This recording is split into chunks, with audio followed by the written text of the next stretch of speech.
High বেস্টিস, আজকে আমরা magic makeup করব।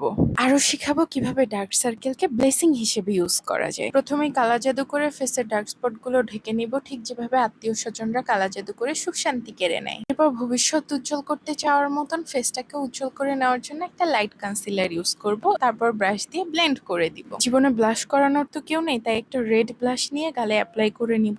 যদিও আমার মার কাছে গেলে এটারও দরকার পড়তো না, তাও একটু সুন্দর দেখানোর প্রচেষ্টা আর কি। লাইফের প্রবলেমগুলো ফিক্স করতে না পারলেও আইব্রোটাকে ফিক্স করে নিব। এরপর সবকিছুকে লক করার জন্য একটা লুজ পাউডার ইউজ করব। মনে রাখবা, তুমি বিয়ে বাড়িতে যাচ্ছ না, তাই ব্যানানা পাউডার ইউজ করার কোনো দরকার নাই। Just make it natural. এরপর টানা টানা চোখ পাওয়ার জন্য গোল্ডেন রোজের কাজল ইউজ করব। এটা আমি ইউজ করি না, এটা আমি খাই। অল্প অল্প কাজল ইউজ করে জাস্ট স্মাচ করে দিবা।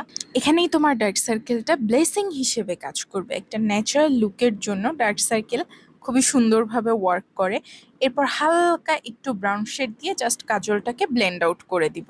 এরপর আইল্যাশটাকে কার্ল করে নিব এবং তারপরে মাস্কারা পরে নিব। ফলস ল্যাশ পরার কোনো দরকার নেই, তাতে একটু ফেক ফেক মনে হয়। এরপর লিপ বাম মুছে একটা লিপ লাইনার দিয়ে লিপটাকে লাইন করে নিব, তারপর স্মাচ করে দিব।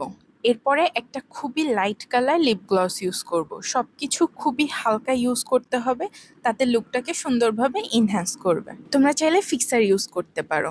এরপর একটু ঢং। Hope it helps. বাই।